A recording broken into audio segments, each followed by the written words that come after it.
मुंबई महानगरपालिकेचा अर्थसंकल्प नुकताच सादर करण्यात आलाय।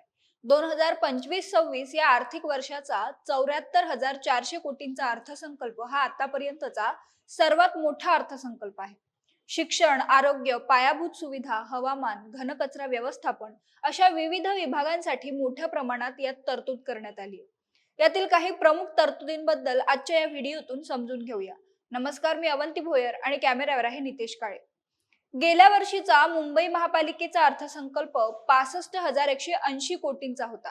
दरम्यान गेल्या वर्षीच्या तुलनेत यावेळी 14.19% वाढ झाली आहे। शिवाय गेल्या वर्षीच्या तुलनेत 7,410 कोटींची महसुली वाढ झाली आहे। यात प्रामुख्याने विकास नियोजन आणि शुल्क, अग्निशमन दल आणि जकातीपोटी येणारी भरपाई या तीन गोष्टींमध्ये वाढ झाली। मुंबई महापालिकेच्या अर्थसंकल्पात भांडवली विभागासाठी 43,162 कोटी रुपये इतकी तरतूद करण्यात आली, तर महसूल विभागासाठी 31,204 कोटी रुपयांची तरतूद आहे। एकंदर 58% भांडवली तर 42% महसुली अशी या अर्थसंकल्पाची रचना आहे। यावर्षी गुंतवणुकीवरील व्याज परताव्यात 0.5% वाढ झाली। विशेष म्हणजे महसुली उत्पन्नाच्या प्रमुख स्रोतांपैकी मालमत्ता करात आणि जल आणि मलनिस्सारण करात कोणतीही वाढ प्रस्तावित करण्यात आलेली नाही। या अर्थसंकल्पात महसूल वाढीसाठी काही उपाययोजना प्रस्तावित आहेत। यंदाच्या अर्थसंकल्पात एकूण अर्थसंकल्पापैकी 10% आरोग्य सुविधांवर खर्च करणार आहे। यावर्षी 25 हिंदू हृदय सम्राट बाळासाहेब ठाकरे आपला दवाखाना आणि 3 फिजिओथेरपी सेंटर नव्याने सुरू करण्यात येणार आहेत। आरोग्य क्षेत्रात खासगी सहभागाचे महापालिकेचे धोरण प्रभावीपणे राबवण्यात येणार आहे। यामुळे पायाभूत सुविधा आणि प्राथमिक आरोग्य सेवांवर जास्त भर देता येईल। यासोबतच केईएम रुग्णालयात आयुष्यमान शताब्दी टॉवर या नवीन इमारतीचे काम हाती घेण्यात येईल। नायर रुग्णालयात कर्करोग विभाग आणि आपत्कालीन विभागाच्या इमारतीचे काम करण्यात येणार आहे। यासोबतच आरोग्य सेवा आपल्या दारी या योजनेअंतर्गत मुंबईमध्ये घरोघरी आरोग्य तपासणी मोहीम राबवण्यात येणार आहे। या अर्थसंकल्पात शिक्षण विभागासाठी 3,241 कोटी रुपयांची तरतूद करण्यात आली। विद्यार्थ्यांच्या सर्वांगीण विकासाच्या दृष्टिकोनातून मिशन संपूर्ण राबवण्यात येणार आहे। मार्च महिन्यापर्यंत महापालिकेच्या 479 शाळांची दुरुस्ती आणि दर्जोन्नती करण्यात येईल।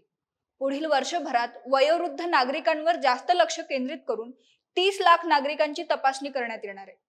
तसेच तोंड, स्तन आणि गर्भाशय मुखाच्या कर्करोगाच्या नियंत्रणासाठी विभागनिहाय सर्वसमावेशक कर्करोग सेवा मॉडेलद्वारे सेवांची व्याप्ती वाढवण्यात येण्यावर भर देण्यात येईल। हवामान कृती आराखडा आणि पर्यावरण व्यवस्थापन आराखड्याची अंमलबजावणी करण्यासाठी पालिकेकडून गांभीर्याने प्रयत्न करण्यात येणार आहेत। धुळीच्या समस्येवर उपाय म्हणून बांधकाम साइट्सना मार्गदर्शक सूचना दिल्या आहेत। धुळीमुळे होणारे वायू प्रदूषण रोखण्यासाठी 100 बॅटरी आधारित सक्शन मशीन घेणार असून हवामान रीडिंग घेण्यासाठी नव्या मशीन घेण्यात येणार आहेत। तसेच सर्व बेकऱ्या सीएनजी किंवा पीएनजी वरच चालणार असून जळाऊ लाकूड वापरण्यास बंदी घालण्यात आली।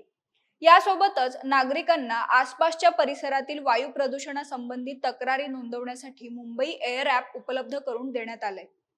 तसंच 5 स्मशानभूमींचे पीएनजी स्मशानभूमीत रूपांतर करण्यात येणार असून 9 स्मशानभूमीमध्ये पर्यावरणपूरक शवदाहिनी सुरू करण्यात आली आहे। या अर्थसंकल्पात खड्डेमुक्त रस्त्यांसाठी विशेष उपाययोजना करण्यात आली। मुंबईतील खड्ड्यांच्या समस्येवर उपाय म्हणून काँक्रिटीकरणाचा प्रकल्प हाती घेण्यात आला असून आतापर्यंत 1,333 किमी रस्त्यांचे काँक्रिटीकरण पूर्ण झालंय। यानंतरच्या टप्पा 1 मध्ये 698 किमी रस्ते तर टप्पा 2 मध्ये 1420 किमी रस्त्यांचे काम प्रस्तावित आहे। पहिल्या टप्प्यातील 75% आणि दुसऱ्या टप्प्यातील 50% काम जून महिन्याच्या आधी म्हणजेच पावसाळ्याच्या आधी पूर्ण करण्याचा प्रयत्न आहे।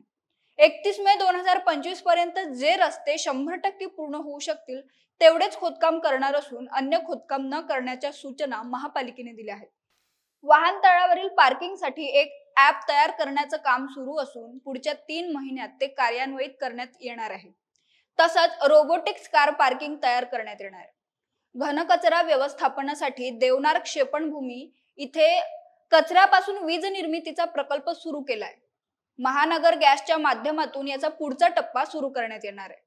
समाजातील वेगवेगळ्या घटकांसाठी महापालिकेतर्फे वेगवेगळ्या योजना हाती घेण्यात आल्या आहेत। यासाठी एकूण 52 कोटी रुपयांची तरतूद करण्यात आली आहे।